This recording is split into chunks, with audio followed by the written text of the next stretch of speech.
एक सेठ जी के पास बहुत पैसा था। उनके पास बहुत बड़े बड़े बिजनेस चल रहे थे और जैसे जैसे उनका बिजनेस बढ़ता जा रहा था, उस सेठ की भक्ति प्रभु में बढ़ती जा रही थी। लेकिन समस्या यह थी कि सेठ जी के पास समय ही नहीं था कि भगवान की भक्ति करे। बहुत सारे मंदिर तो उन्होंने बनवाए, लेकिन स्वयं कभी पूजा करने के लिए गए नहीं। उन्होंने मंदिर में पुजारी रख दिए और पुजारी को नियुक्त कर दिया कि आपको सुबह शाम इन मंदिरों में पूजा करनी है। वह सेठ घर में बैठकर खुश रहता था कि मंदिर में पुजारी तो रख दिए हैं, वह सब भगवान की पूजा करते रहेंगे, वहाँ सब संभाल लेंगे और इससे ज़्यादा भगवान को चाहिए ही क्या। लेकिन एक बार उनके बिजनेस में बहुत बड़ा घाटा हुआ।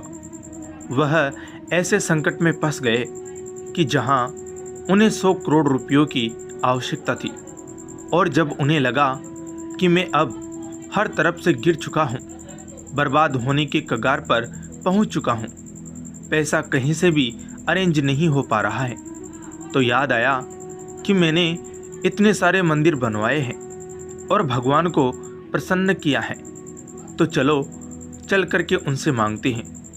तो सुबह सुबह इस बात का व्यापारी ने बहुत ध्यान रखा कि सुबह सुबह बोहनी वाला जो समय है उस समय ही जाना है। सबसे पहले भगवान से मैं ही बात करूं, कोई और आकर कुछ और न मांग ले और भगवान का मन खराब हो न जाए। तो इसलिए सबसे पहले सुबह सुबह ही दौड़ता हुआ वह सेठ मंदिर चला गया। लेकिन जब वह वहां पहुंचे अपने ही बनाए हुए एक मंदिर में, तो देखते हैं कि उनसे पहले लाइन में आकर एक भिखारी खड़ा हुआ है। सेठ जी का दिमाग खराब हो गया कि यह भिखारी मुझसे पहले आ तो गया और यह भगवान से पता नहीं क्या मांगेगा और भगवान का कहीं यह मन खराब ना कर दे, उनकी इच्छा ही खराब हो जाए कि क्या पता वह मुझे मेरा मांगा हुआ दे या ना दे। तभी सेठ भिखारी के पीछे खड़े हो गए। अब सेठ यह सोच रहे थे कि यह क्या मांगने आया है, इस भिखारी को क्या चाहिए। और भिखारी यह सोच रहा था कि सेठ जी भी यहाँ मांगने के लिए आए हुए हैं और इन सेठ जी को अब क्या चाहिए, इन्हें भगवान ने तो इतना कुछ दिया हुआ है। अब जैसे मंदिर में पट खुले तो भिखारी ने भगवान से कहा कि हे प्रभु, सिर्फ 100 रुपये की आवश्यकता है, मेरी पत्नी बीमार है, कुछ दवा का प्रबंध हो जाता तो इलाज चल जाता और मेरी पत्नी ठीक हो जाती। और वह बार बार यही बोली जा रहा था कि प्रभु सिर्फ 100 रुपये, बस आज 100 रुपये दिन भर में मिल जाए प्रभु। अब सेठ का दिमाग खराब हो गया। वह सोच रहा था कि यह भिखारी तो हट ही नहीं रहा, इसकी प्रार्थना चली जा रही है। तभी सेठ ने बिना देरी किए उस भिखारी के हाथ में 100 रुपये का नोट रखा और कहा, जाओ जाओ, ये लो 100 रुपये और निकलो यहाँ से। लेकिन भिखारी 100 रुपये पाकर बहुत ही ज़्यादा खुश हो गया और उसने भगवान का धन्यवाद करते हुए उस सेठ का भी शुक्रिया अदा किया। अब सेठ जी भगवान से हाथ जोड़कर कहने लगे कि प्रभु, उस भिखारी को तो मैंने भगा दिया 100 रुपये देकर, अब मेरी बात सुन लो, मुझे 100 रुपये नहीं 100 करोड़ रुपये चाहिए।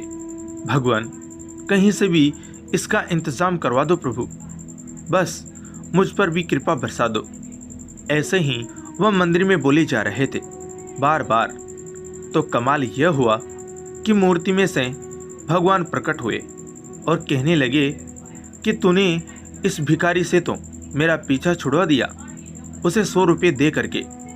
अब मुझे तुझसे भी बड़ा अधिकारी ढूंढना पड़ेगा जो आए और तुझे 100 करोड़ रुपये दे करके तुझसे मेरा पीछा छुड़वा दे। सेठ जी की आंखों में आंसू आ गए। कहने लगे, प्रभु ऐसा क्यों कह रहे हो।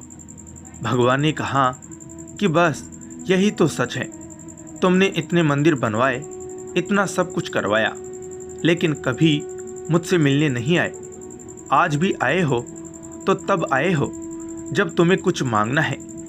मैं प्रेम का भूखा हूँ, बस मिलने ही चले आते तो मैं इतना बड़ा संकट आने ही नहीं देता।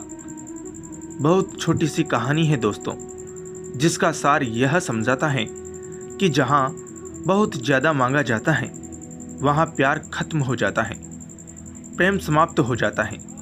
इसलिए मांगना बंद कीजिए, और अगर मांगना ही चाहते हैं तो सब्र मांग लीजिए कि प्रभु मुझे धैर्य दीजिए, सब कुछ मैं अपने दम पर करूँगा, बस मुझे सब्र दे दीजिए और आपकी कृपा बनाए रखिए।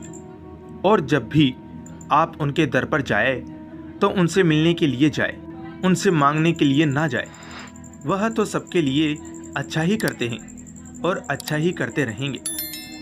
धन्यवाद।